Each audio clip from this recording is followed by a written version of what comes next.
Good afternoon, friends. Welcome to our UTIPS training. I am Elise Fry, the Test Administration and Formative Assessment Specialist here at USBE. I'm joined by other USBE assessment team members who are here monitoring the chat and providing other support that they can throughout the training.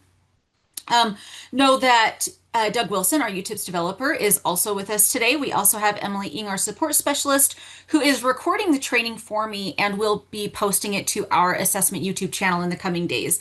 If you've attended my trainings before, you know that I build in question breaks throughout the training. So I will stop at those times and respond and check the chat if needed.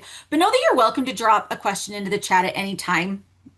As a reminder, again, this training is being recorded and it will be posted on the assessment YouTube channel soon. If it's ready for tomorrow, I will provide the link in our AD meeting tomorrow. But if not, the link will be shared in next week's AD memo. And Emily Ing, our wonderful sports specialist, will also be able to share these slides as a link through Midas. So if you've registered, you'll also have access to these slides as a PDF. So today we're going to look through UTIPS in the system itself in depth so you can see how it can be implemented as a tool in the classroom. We're going to go over how to create accounts, how to remove accounts, create and edit assessments. We'll review the process for accessing the high school benchmark items as well. In the event there are any questions regarding the content in the test itself, just let me know and I can connect you with our content specialists who oversee our items. We will also look at UTIPS's reporting capabilities. This way you can take this information back and share the pieces you feel are relevant to the teachers and other admins in your LEA so they can make some decisions on how UTIPS can be used in their classrooms and schools. I'm also hoping to provide you with enough information that you feel confident when providing support to the UTIPS users that you work with. Again, if you are newer to my remote training style, be aware there are those scheduled question breaks throughout the training during the topics transitions. So if something comes to mind, there really is probably a great time to ask it because if I'm not covering it currently, I probably will. So if you have a question, it's nice to hold it until we're focusing our discussion to that topic, but you're also welcome to drop it in the chat if you're worried you'll forget about it by the time we get to one of those scheduled question breaks, and I can even let you know we'll be hitting on that later. With that, let's talk about UTIPS. Okay, UTIPS is a Utah-owned and teacher-created item bank that's been around for many years. I believe like 2010 maybe was its first year. UTIPS allows you to use items from the provided item bank. You can create your own or even a hybrid of both, meaning that you can use both item bank items as well as your own items on one assessment if you choose. There are various item types to choose from, and we'll actually look at each of them in more detail later in the training. If you're unfamiliar, though, with what cluster items are, think RISE Science, as well as the new clusters that are appearing now in math and ELA, where students are provided with multiple pieces of information, whether it be text, charts, images, or a compilation of those things. And then there's a few questions which all relate back to that collection of stimuli. That's what a cluster item is in UTIPS. I really appreciate that UTIPS has this functionality as students will be seeing these cluster items, not just in science anymore when it comes to RISE testing. So being able to create your own to utilize in the classroom provides some exposure to these item types in a significantly more low stakes environment, or at least as low stakes as you're allowing it to be. For UTIPS to work, it does require an updated web browser. It works well on desktops, Chromebooks, mobile devices like the iPad. And while not ideal, I can even access it from my phone, both as a teacher user and a student user. Okay, UTIPS does not currently work to be embedded in an LMS system, but you can place the link to your UTIPS login in your LMS so that it will open from there and students can then log in with their credentials if you're looking at using it in that way. The UTIPS Wiki is your online resource guide for the UTIPS usage. Doug Wilson is our USB mastermind behind the UTIPS Wiki, which has lots of helpful information, many step-by-step tutorials. When you click on any of those links, it will direct you to a Google Doc, which provides the step-by-step guidance required to complete that particular task, both with text and screenshots. This is one of those things that goes through updates as needed. So if there's ever any confusion when accessing these documents, please reach out so we can take a look. We're also happy to make any edits or add clarity or even remove what's there if it's no longer relevant.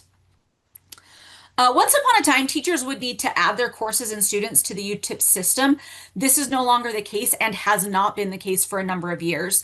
UTIPS uses UTREX to sync with your school's SIS system. So this means that students will automatically load. Teachers will not.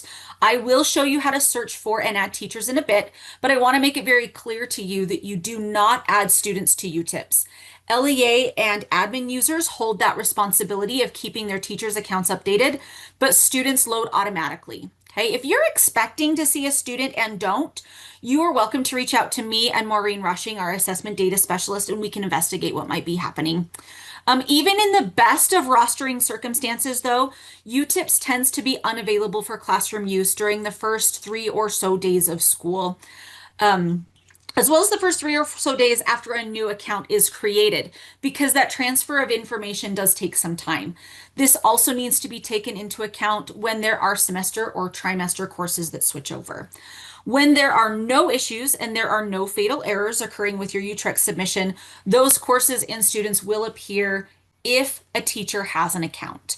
This means if teachers have that account, as long as everything's flowing properly, their classes will automatically populate. For this to work, though, the cactus number needs to be associated with the teacher's account. It's also helpful if the assigned username and SIS are the same. I've highlighted those two fields for you in this screenshot. So if a teacher is having trouble accessing their students' rosters, one of these issues is most likely the culprit. Also important to note here, the field titled SIS login has absolutely nothing to do with your school's actual SIS login information. It's just the name of this field. So while it can be the same username as the teacher's SIS system login, it doesn't have to be. But the username and SIS login fields on this screen should match for the UTIP system to sync with UTREX. And finally, you can add new roles if necessary, like a sharing teacher. This is going to allow teachers to then share assessments with other UTIPS users if they choose to. I'll have more guidance for you regarding creating accounts here in just a little bit as well. So when you, your teachers, or your students go to access UTIPS, it's important to know that each LEA has their own unique URL to log in. Teachers in Jordan School District are not going to use the same URL as teachers in Washington County School District, and so on. So if you're not sure what your URL would be, there is a list located on the wiki. I've also linked it here on this slide. And remember, Emily will post the slides in Midas for your access. But your access URL for UTIPS is usually your leaname.utips.org. There are only a couple of exceptions to this. So if you are with a charter school, there's a link which will actually take you to a whole new list of charter schools once you log onto that state UTIPS URL link. Note that there's also a forgotten password feature on the login page. So users who have accounts but might not remember their password can just reset that access on their own. If you are a teacher watching this training and do not have an account in UTIPS, or you're not sure if you have one, you can contact your LEA's assessment director and they can check on that and create an account for you if needed. Assessment directors, if you are new to UTIPS or don't recall how to check for accounts or how to create them, then we're going to review that process shortly. But as an assessment director, if you don't have an account, just shoot me an email and I can create that account for you. The only account as an assessment director that you don't have permission to create is your own. Once yours is created, though, you can add admin accounts for your LEA. You can add admin accounts for specific schools. You can add teacher accounts. Anything else within the system is at your fingertips once you have that LEA admin account created for you. So for our LEA and admin level users, this is how you create an account. Before creating an account, it's always good to search just to see if that person already has an account, because many do. Even if they haven't logged in since like 2014, their account is still there. It may even be syncing already and they just don't know it. So to search the UTIP system to see if a user already has an account, use the search users feature on the left-hand side of the screen and search by first and last name. You can also search by a cactus number. If there's an account, you can update any information that might be needed. If there isn't an account, you can create one, and we'll go over that process in a bit. If the teacher came from another district, you can reach out to me, and I can also update the school and LEA that they're associated with as well, so you can continue to edit or update their account as needed. It's important to note that when using this search feature, though, This is a bit of a practice in patience. It does take a while for that search to complete. So, for example, searching for myself just for prepping for this training took 42 seconds. Last year, it only took 17 seconds. Just know that this process has been known to take well over a minute. So when it's searching, you'll see the little gray spinning wheel. When the system is done, it will show the results if there are any below. You can see in the examples here that searching for myself produced one result, but the spelling of my name is pretty unique. More common names may show more multiple results, and you'll then need to select the correct one to update and verify the cactus number or teaching assignment there. You'll also see I did a search for my husband, which produced 0 results. While very expected for my scenario here, this would be your hint that a user would need a new account created rather than just updating a current one. Once you select the desired user, again, you can update their account or change their email address, add their cactus ID, update their user role. And if that search didn't produce any results, you can then create a new account for that teacher. And that brings us to how to create that new user account. Remember that adding teachers to UTIPS is not an automated process. This one is not done with the UTREX sync. That's just for students, okay? Teachers and school administrators need to be added manually. So to do this, you'll first need to find the LEA and school or schools where the teacher is currently working or assigned. You can do this by using the organizations link under configuration and then find your LEA and use the drop-down arrow to populate the schools. Then just select the school that the teacher is associated with. Then click over on user accounts. You'll use the add new button from the top and select teacher or whichever type of account you're trying to create here. If I'm creating a teacher account, I would first do the teacher, but then I might even go back and add another membership role to include sharing teacher, because as I mentioned before, that type of permission is going to allow one teacher to share their tests with another sharing teacher. So if you have a teacher who's interested in sharing assessments with another teacher they work with, and they might mention that it's not working, this actually might be the culprit, meaning that you just need to go and add the appropriate permission to their existing account and have sharing teacher added as a role. From there, you'll need to be prepared to enter all of the user's information. This is where you'll need to make sure the username and SIS login match. So when creating a teacher's username, I try to use their email prefix, but sometimes it is already in use if it's a fairly general prefix. You could also do a combo of the first initial last name or first name dot last name. Again, the SIS login doesn't need to be their actual SIS login. So for example, if my LEA uses PowerSchool as their SIS and my username to log into PowerSchool is elise.fry, my username and SIS login in UTIPS can be elise.fry or afry or whatever else is chosen. Okay, as long as in UTIPS the username and SIS fields are identical, you're good to go. You'll select the LEA's SIS from the dropdown and then be sure to add the cactus number. This is what allows the sync to occur. A lot of times when someone reaches out and a teacher doesn't have students, but they have an account, I ask the assessment director to see if the cactus ID is correct or even entered to begin with. So that's another quick troubleshooting fix for you. You'll then set a password and choose the force change option button. When I'm creating accounts for people, I just use a generic change me for the password, and then I select the force password change box.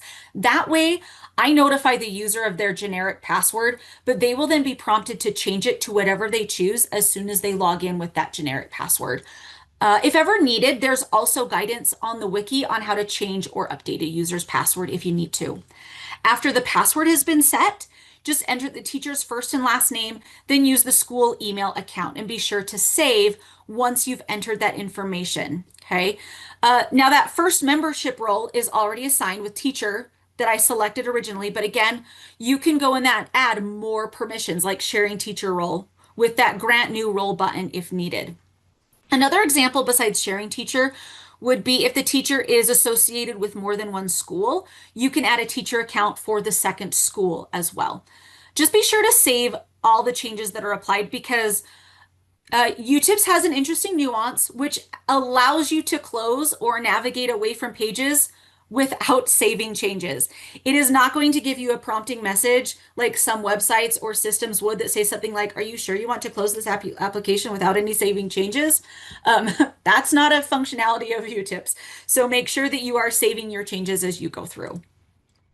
For LEA users, it is your responsibility to stay on top of your enrollment. So think new teachers, just like with Rise, take time at the beginning of the school year to clean up accounts associated with your school or schools if you're an LEA. Again, classes are going to populate when the cactus is added to a teacher account, so you don't need to add those. And if you're not seeing students or a teacher reports not seeing students, maybe check that the username and SIS login match and then double check that cactus. If both of those things seem to be in place, this is where you'll let Maureen and I know so that we can investigate further. Now, because LEA and sometimes even admin users need to clean up user accounts, they may choose to remove accounts for teachers who are no longer associated with an LEA or school. To do this, you'll find your LEA or school by starting with the organization's menu, then selecting your school as an LEA user. You'll have more of these to choose from because you'll have access to all the schools you work with, but then choose your school or schools and click the user accounts tab. And this is going to populate a list of all the users associated with that individual school or that individual LEA. And you can do this with your at the LEA level with district users as well as those individual schools, which isn't a bad thing to look at either. To delete the account, you'll just select the delete user account button at the bottom of the page. When you click that button, it is going to ask you if you are sure you want to delete it. And if you select the yes, delete it button, it will remove that account from that school's list of UTIPS users and they will no longer appear. I would encourage you to take some time to do this as there are UTIPS accounts which haven't been accessed for many years, and it's always nice just to manage your users and keep them up to date. It's a little bit cleaner for you to go through. I did some spot checking the other day, and I think at the moment the earliest I found is a last login date of 2011. Odds are that teacher's not in the classroom anymore, and we can remove that account. Okay, so in your spare time, this is something that's a good thing to do, going through and updating and cleaning up those accounts for your LEA and or for your schools. So we've actually reached the first scheduled question break. So if you have any questions so far about the topics we've covered, like accessing the UTIPS URL, logging in, searching for creating accounts or deleting accounts, this is a great time to drop those in the chat. If you don't have any questions so far, we can just go ahead and move on to creating assessments, but I'll wait for a little bit to see if something comes in.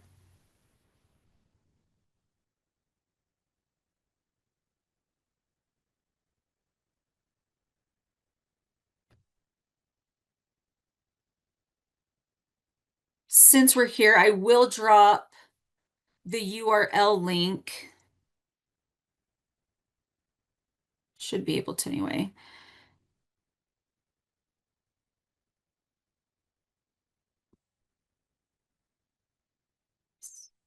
Not working. Let's try this again.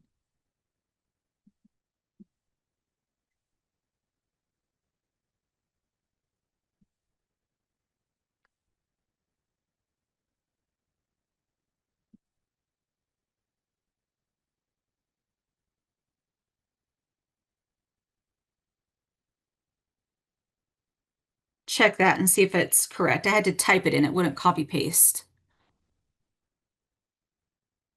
Perfect. Glad to hear it. Any other questions on accounts or the UTIPS URLs? Okay, if something comes up, again, drop it in the chat. We've got it monitored. We will go ahead and move on to the fun part, at least for me, creating the assessments. As a classroom teacher, I really loved this feature and I used it frequently. Back before the days of Google Forms, I totally used UTIPS to create an intake survey of sorts for my students just to get to know them. So after signing in, users can either create a new assessment or they can access assessments that have already been associated with their accounts. Note here that folder is also an option to create. This would allow a teacher to create folders to better organize their assessments, But this isn't a mandatory action for using the system, okay? For example, an elementary school teacher might choose to have an ELA folder, a math folder, a science folder, things like that. Whereas a secondary teacher might choose to separate things by class period, especially if the teacher teaches multiple content areas or grade levels or subjects.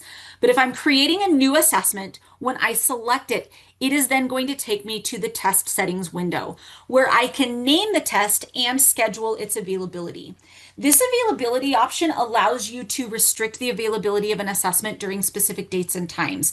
Because of this flexibility component, UTIPS tests can be administered both in person and remotely, and no secure browser is needed. You just need to ensure you don't have the availability restricted.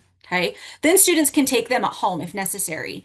If you do not want students to be able to access the assessment outside of your school hours, you'll want to be sure that you've restricted the availability to those school hours, but know that this doesn't necessarily stop students from accessing it during the school day from home, like if they're homesick or out of town, or even from another teacher's classroom. So if students log in and claim a test is not available to them, check this availability section and make sure that the box is checked and that restrictions aren't preventing anything. You'll set a specific day, you can set a time of day or a combination of those two. If you don't care to restrict the availability though, all you need to do here is check the make assessment available box, but you don't need to add anything further. The next section you encounter when creating an assessment is the feedback section. Immediate feedback is going to show a raw score to students upon their submission. You can remove this as well. You can also allow them to re-answer for partial credit. It allows the student to just re-answer an incorrect question for part points rather than automatically moving on to the next question when they fill in a radial button. The scoring section allows you to choose how you want results displayed, as well as lets you choose if the student can take the test multiple times. For example, I know some CTE teachers who will use this feature with their safety test, and students have to get 100% before being able to have access to the CTE lab, the shop, or other classroom equipment. With the competency percentage, you can set that to your liking. So higher or lower for a pre or post-test assessment. You can also put a time limit on how long students have to take the test. This feature has become a bit more popular in recent years to help prepare students in grades 9 and 10 for the timed functionality of the Utah Aspire Plus test, but you do not have to use it. You can have a set of instructions displayed for students prior to testing if you choose. You can even insert notes to yourself that aren't seen by students. Just know that you can come back to this screen at any time and make changes as desired. This brings us, though, to creating the content of the actual assessment, and you have two options, or a hybrid of the two. You can add items from the pool, create your own, or both. Notice here the very last piece says item pool with the add items from item pool button. The item pool has not been updated for several years, and those items also haven't been reviewed for standards alignment.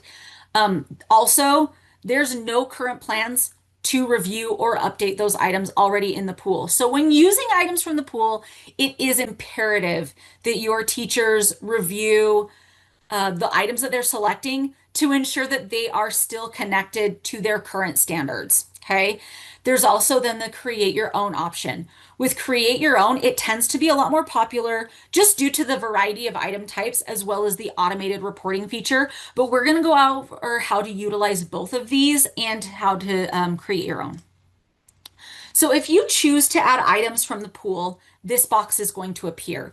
The USBE box at the top auto-fills, but all other drop-downs are customizable by the user, and they will need to select the subject, grade, and/or standards desired.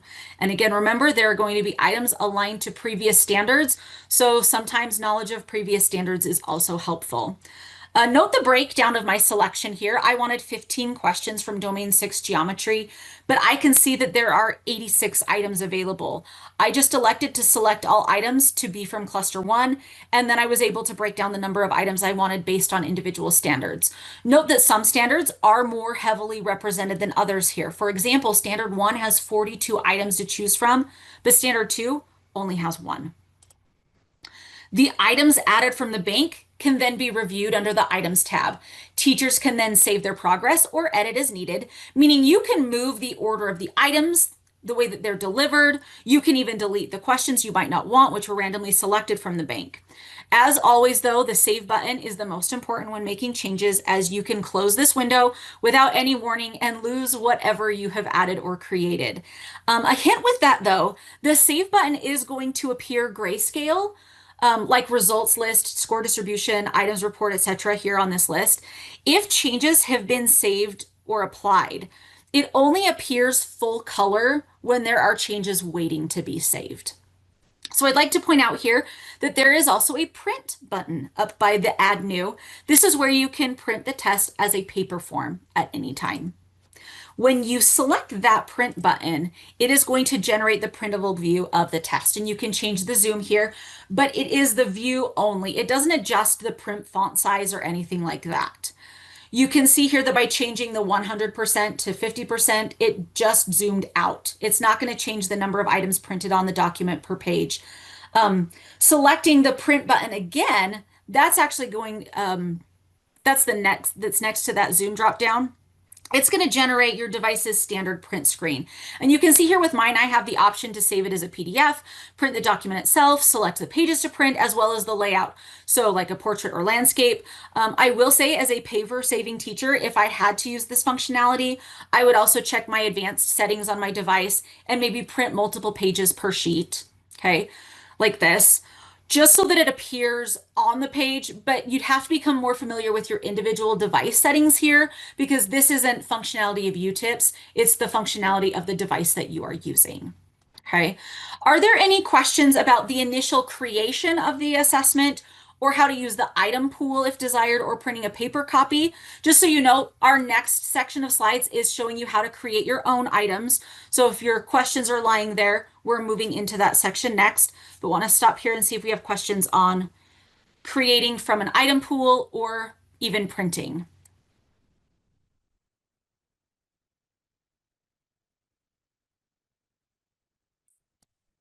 Okay, we'll go ahead and move on to creating items. So to do this, you're going to click the Add New button and select the type of question you are hoping to add.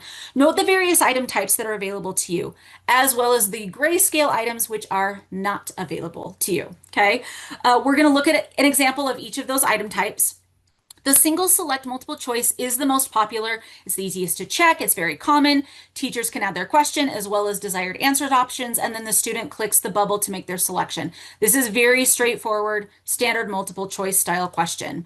There's also a multi-select option. So multi-select differs from the single select in that students select multiple boxes as correct responses. In this science example, students are being asked at which positions day and night hours are equal in length.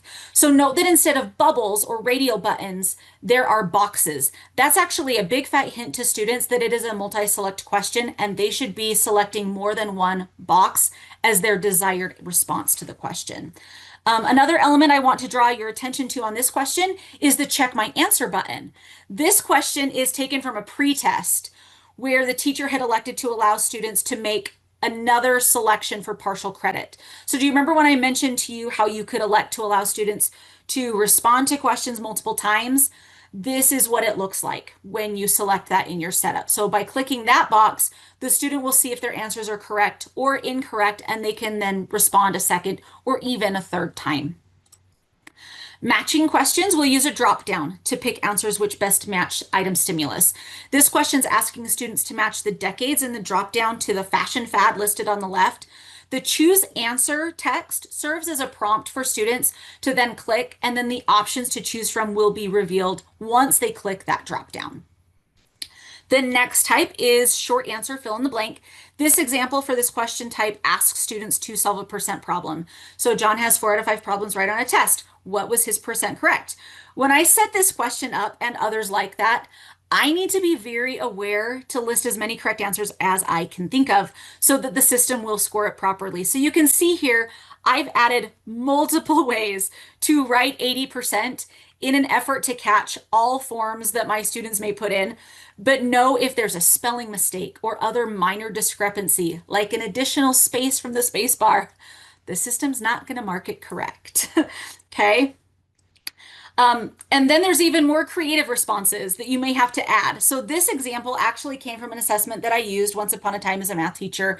And that last response of 80% without the space between the number and word was entered by a student. So I went back to my key, added it as an acceptable response because odds are if one of my students put it, there's a good chance it's going to happen again at some point in time. And I just want to cover all of my bases for the future. So because of this, users should also make it regular practice to review student responses to short answers, just in case it was marked incorrectly when the student may have provided a more creative way to respond with the correct answer.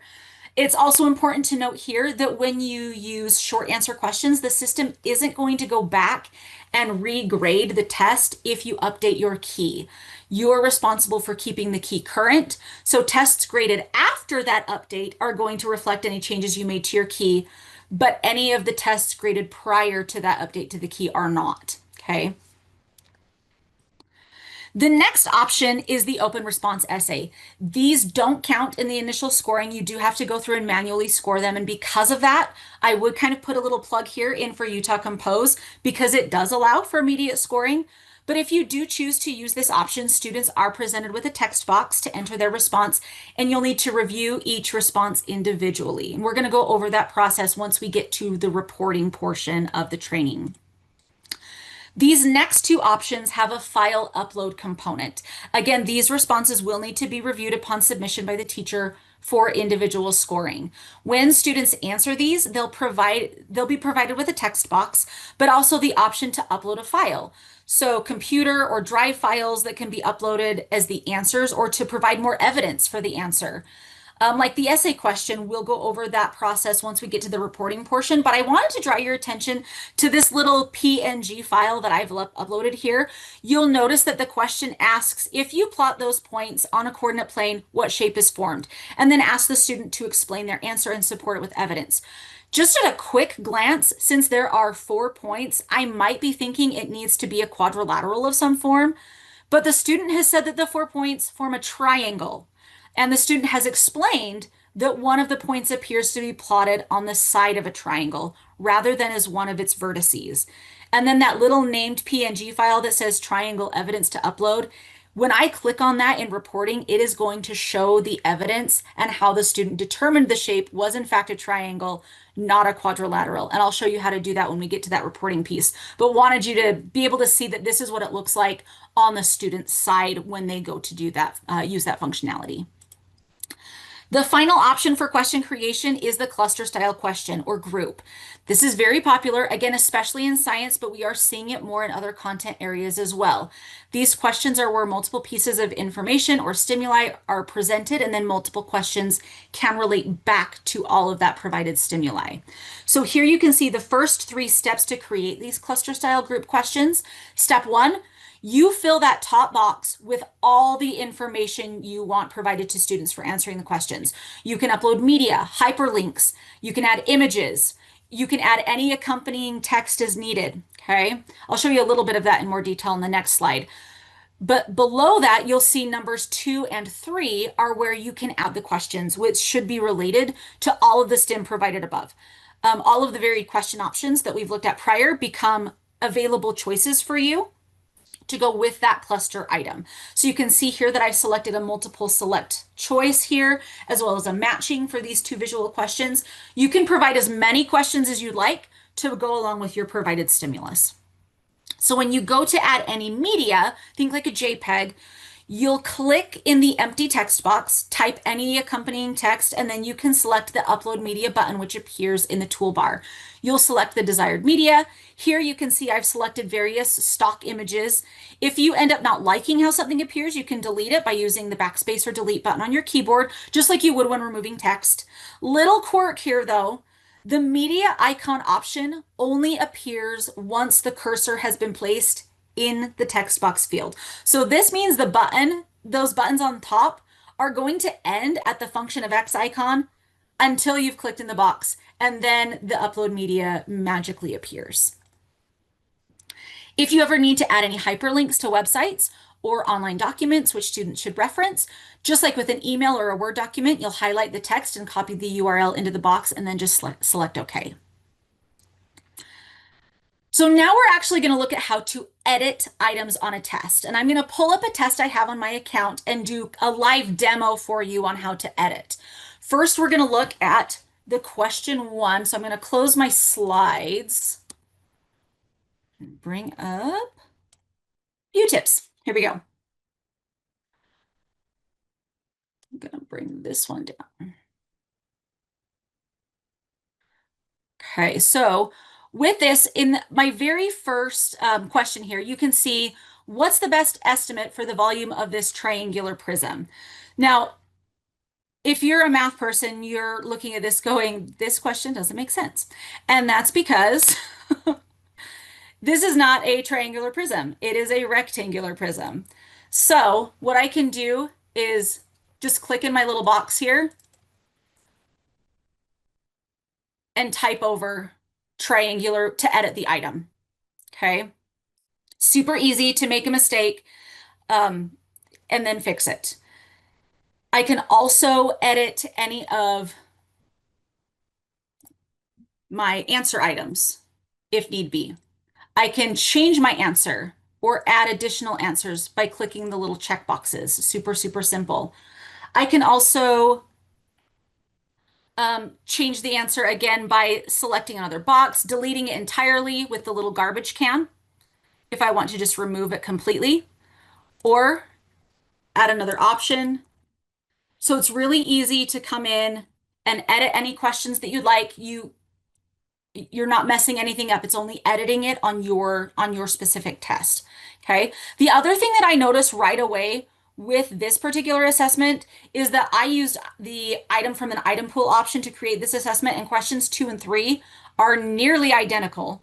And just after a quick review of these two, I'm thinking I would rather have my students answer question 2 because it seems to require students to think more critically. It's not multiple choice. It asks the student to not only create the image and determine the shape, but also explain their thinking.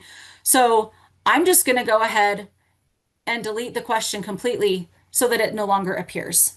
That little garbage can does it for me. Then these little arrows will allow me to drag and drop if I want to reverse the order of any of the questions.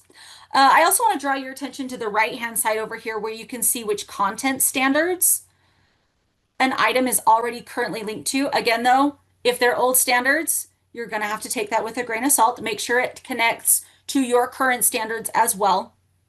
Okay. You can also randomize options, meaning that when the student looks at this question, the answers are going to be in a different order for maybe the person sitting next to them, which does alleviate sometimes a cheating concern when you're working with devices, because sometimes it's very easy to see another student's computer screen. Okay. And then I also wanted you to look at the print since we're here. That little print one, the print button, again, just reiterating the option to print your assessment so you have a paper copy, or if you have a student who might benefit from a paper copy, that print preview allows you to change the line spacing. Okay. If you chose to right here, but is certainly not a requirement. Okay. So there's a little bit better print feature for you. And you can see because I've made changes, my little save icon is now illuminated in full color and not grayscale. And I want to make sure that I save those before I move on or close from there. Do we have any questions regarding editing an item or printing while I'm still here on the live site before I navigate back to the slide deck?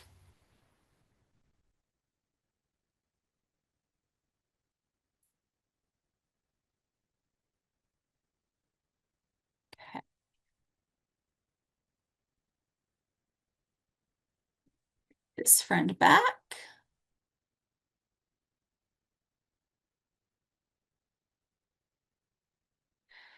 So no questions on how to create or add them from the pool, editing, anything like that. We're good? Okay. Once you've created assessments, they can be shared with anyone at or below a user's role level within the organizations that they belong.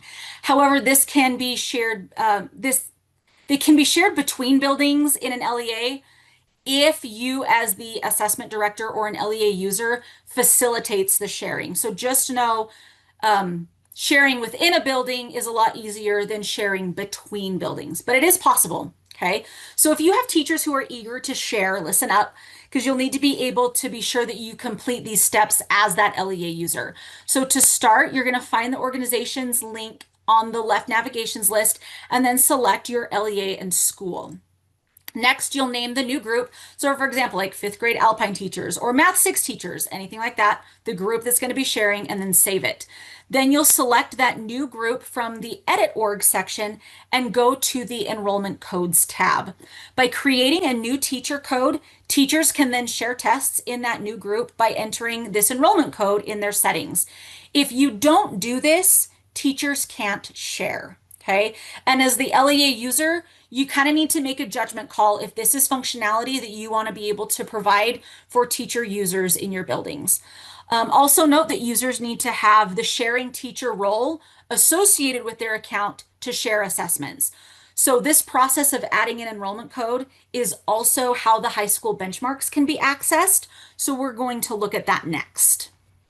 As I just mentioned, to get access to the list of high school benchmark testlets, you will need to apply that specific enrollment code. And to do this, once you log in, you're going to navigate down to the settings link at the bottom with the little wrench icon. And from there, you'll be taken to the settings screen associated with your account. You'll see your account information at the top, any membership roles that you're currently assigned, as well as the add an enrollment code button. You click on that and enter FINE71, no spaces, letters lowercase, okay? This next step is important.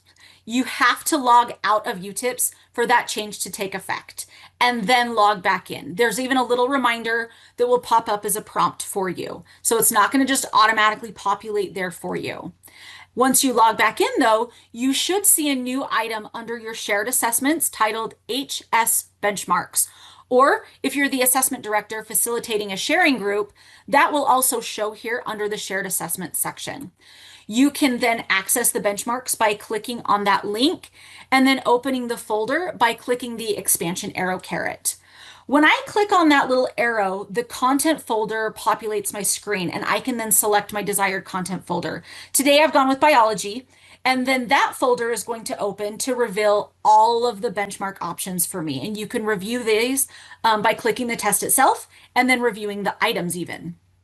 So I can review this particular benchmark and its items by clicking the test, which will have default settings. I cannot make changes to this, but if I choose to make a copy, I can then change the availability, the competency percentage, all of this stuff that I reviewed at the beginning of the training. I can change that if I've made my own copy, okay? To review items, to see what's on this particular benchmark, I just select that tab and I will then be able to review the questions, any item stimuli information, and so on. This will just help me determine whether or not this benchmark is one I'd like to copy to my own folder, or if I just want to leave this one alone. If I like this one and I want to make my own copy for students to take, I need to hover over the empty space by its title with a little setting, and then a little settings gear is going to appear. That gear will give me the option to then copy it to my list of tests if I select it to.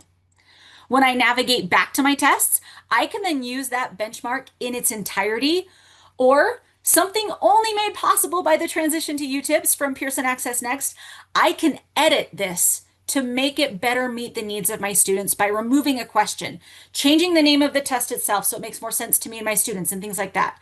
Users can determine how many of the questions they want to use, or maybe if they want to use it at a pre-test or a post-test, you can combine a couple of them to make one larger test. Remember, there's no requirement at all to use the high school benchmarks. They're just provided as a formative tool for teachers to choose to use if they would like to.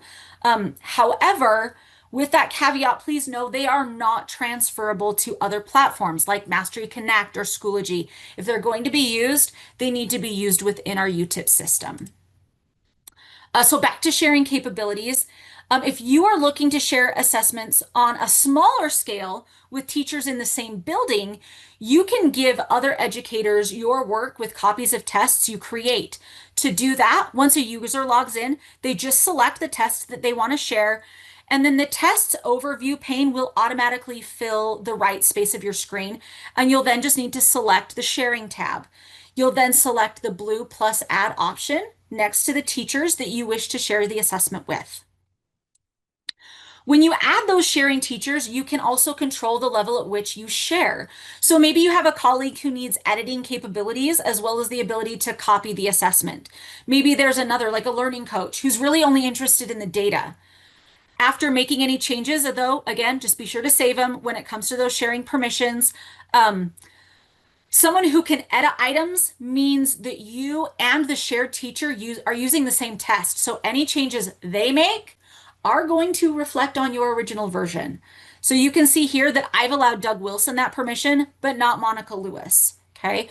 Someone who can duplicate means that shared teachers cannot change your original test, but they do have the ability to create a copy of the test that they can edit or alter to their liking in their own folder. Honestly, this would be my preferred and encouraged option. That way, someone isn't editing your test without your knowledge. The third option here, someone who can review all results, is a great option again for a district or school benchmark exams if you create your own of those. Each teacher's results are then aggregated and viewable by all of the teachers that the test is shared with. And then they can also view all of their own student results. After making any of these adjustments, again, be sure to save your changes, and once saved, those teachers will have access to the shared assessment upon their next login attempt, and it should show up under their shared assessment folder. Erin, I can see your question in the chat. Is there an already pre-made benchmark available, or would teachers need to create their own?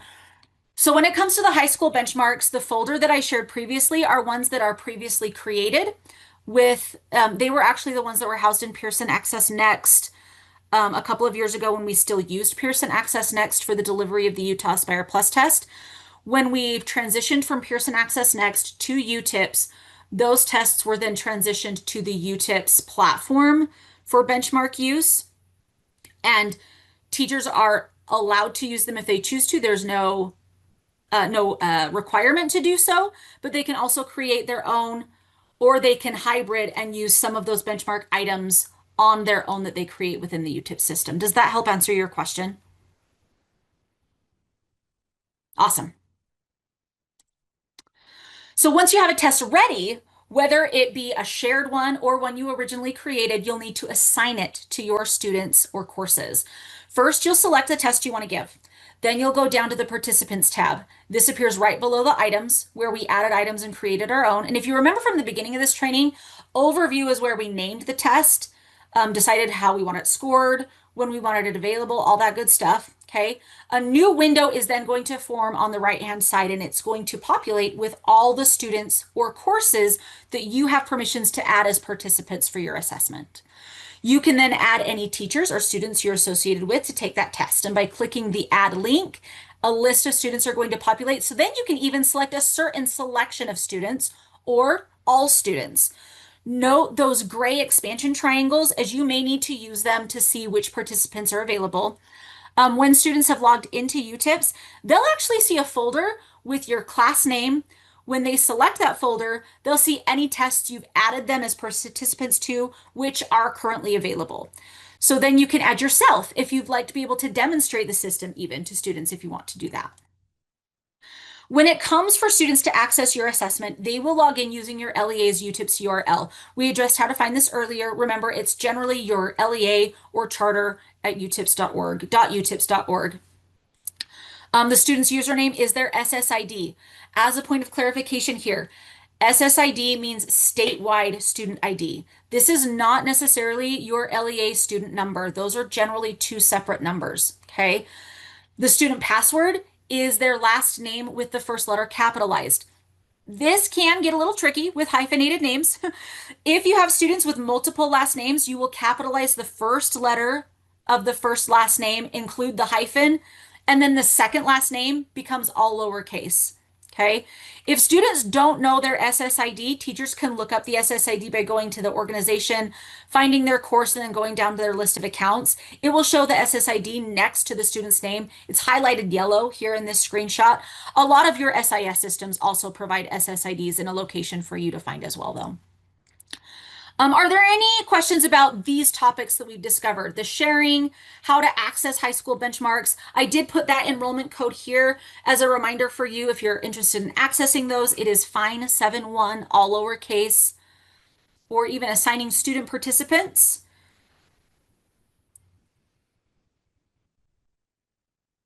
As a hint, we are moving into reporting. So if there are any questions, again, that relate to assessment creation or cre adding students, this is a great time to ask those. If we don't have any, it's totally fine. We can move on.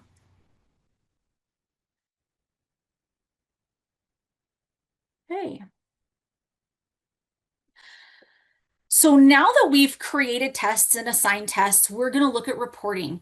To begin reviewing your reporting, you'll start by selecting the test. On this main page, the first piece of reporting information you are given is the number of results that are currently associated with that assessment. So here you can see that I have 19 results for this UTIPS demo teacher quiz. You can also see there are a few other tests which show results as well as an untitled one at the bottom that shows 0 results. After the results list, there are other reporting options listed below, and we'll look at each of these individually, but they're all important to be familiar with when reviewing your data. So we'll start with the results list and then continue through those tabs. When I select results list, it shows me the students who took my test, their score, its percentage, any unscored items, which I would need to then review.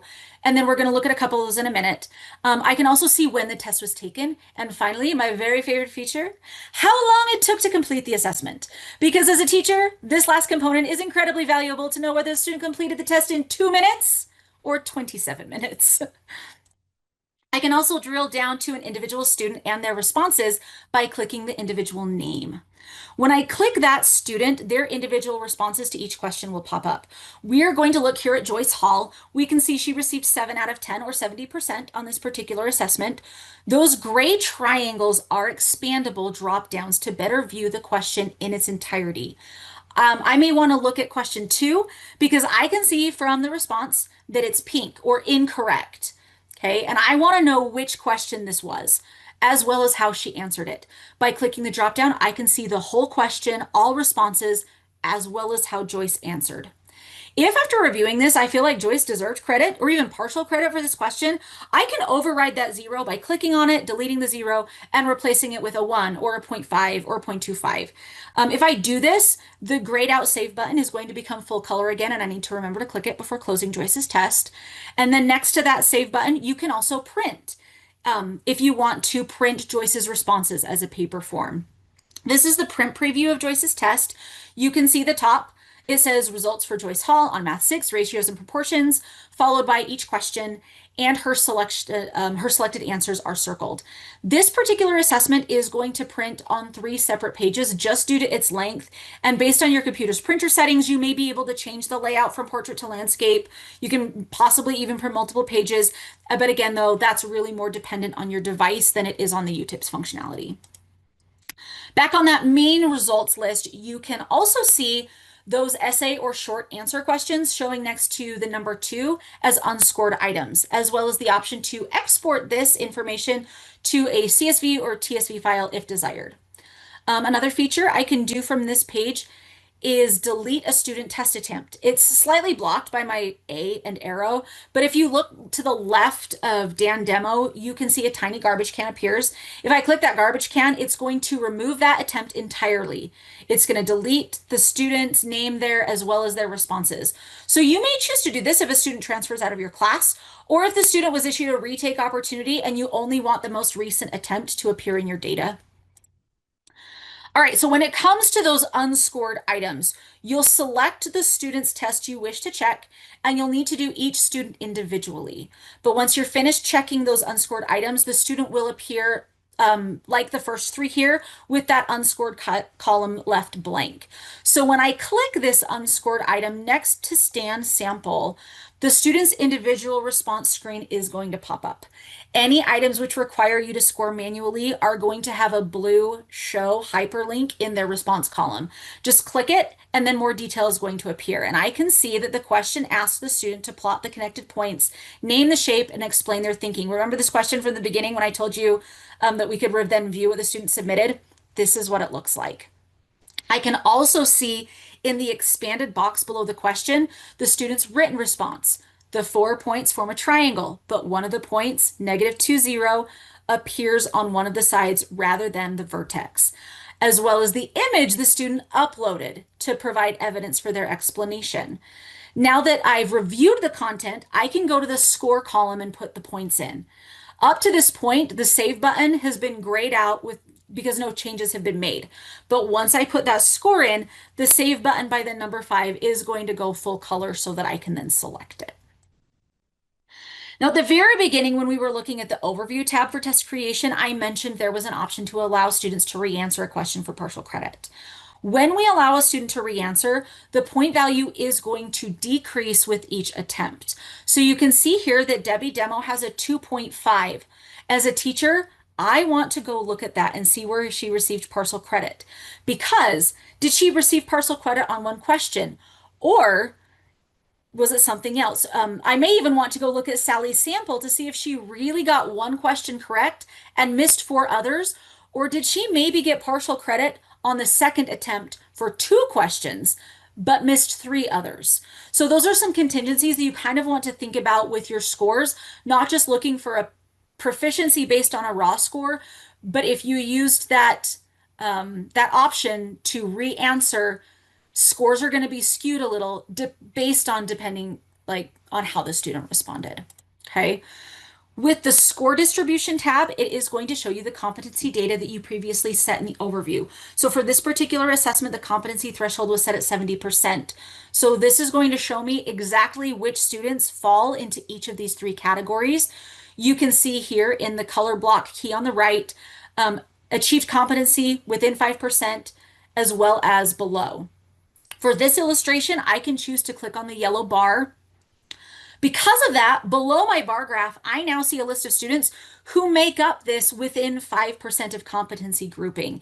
If I click the green one, it's going to then re-update with students who maybe got 9 out of 10. If I go to those red bars, they'll respectively show me the 2 students who received 2 out of 10 and the student who received 3 out of 10.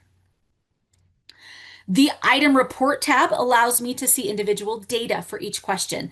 And this actually might be my favorite feature in UTIPS reporting because I can see where students performed really well and not so well on each question.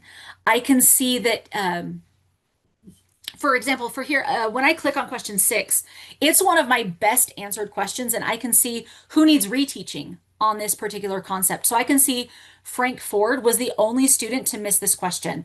And I can see that he responded with answer C rather than answer D. I can then help Frank in a targeted intervention session where we can focus on percentages. I can also see that question 9 wasn't great for anybody. I might want to revisit that question to see what may have happened. I may even want to review that item as a whole class, maybe clear up any misconceptions that may have occurred during my initial instruction. Finally, our last tab to look at is the Standards Mastery tab. This shows individual student breakdown for each standard that was linked to questions on the assessment. But keep in mind, these standards aren't current. Some teachers still find it useful though, so I just wanted to touch on it. By looking at the top of the spreadsheet, I can see that Math 6 Ratio and Proportion Standard 1 and Math 7 Ratio and Proportion Standard 1 were the focus of the assessment. These pie pieces give a visual representation of the student's understanding and those individual components. The pie fills in more completely based on how the students respond to the questions linked to those standards. And I can see that Michael McFall is doing a really good job at reaching mastery, while Ken and Paul are both struggling significantly more than other students. Again, it's important to note here that LEA data reports are not a thing in UTIPS. Reporting is provided at the teacher level unless the teacher has elected to share their reports with other users. So there's not a way for you to pull an LEA level report. Okay. With that, friends, are there any questions regarding reporting or anything else that comes to mind in UTIPS? Go ahead and drop them in the chat if there are. If you're feeling confident, You are good to go. As a reminder, this training was recorded and it will be posted on our assessment YouTube channel. I will also link it in the next AD memo. If it's ready for tomorrow, I'll share it with assessment directors tomorrow. The slide deck is also going to be made available through Midas for those who've participated. So where you logged into Midas and clicked on the Zoom link, these slides will be available to you there as well if you choose to use them for any reason at all. And if you are confident and good to go, thank you so much for your attendance. I appreciate each and every one of you. You're wonderful to work with, but you're also welcome to stay on and ask any questions you may still have, and I'm happy to answer them for you. You are welcome, friends. If you have questions, just let me know. My contact information is on this slide. As a big fat secret, that UTIPS help at schools.utah.gov, that email just forwards to my personal email account at work. So either one of those will get to me and I will help you as soon as I possibly can. I also linked the UTIPS wiki here. That's where all of the Google Doc documentation is for those step-by-step one-pagers on any of the steps that you need. All right, if there are no questions, we'll go ahead and Emily, you can end our recording and end our Zoom. Thank you again so much for your support. And Doug and Maureen, always love it.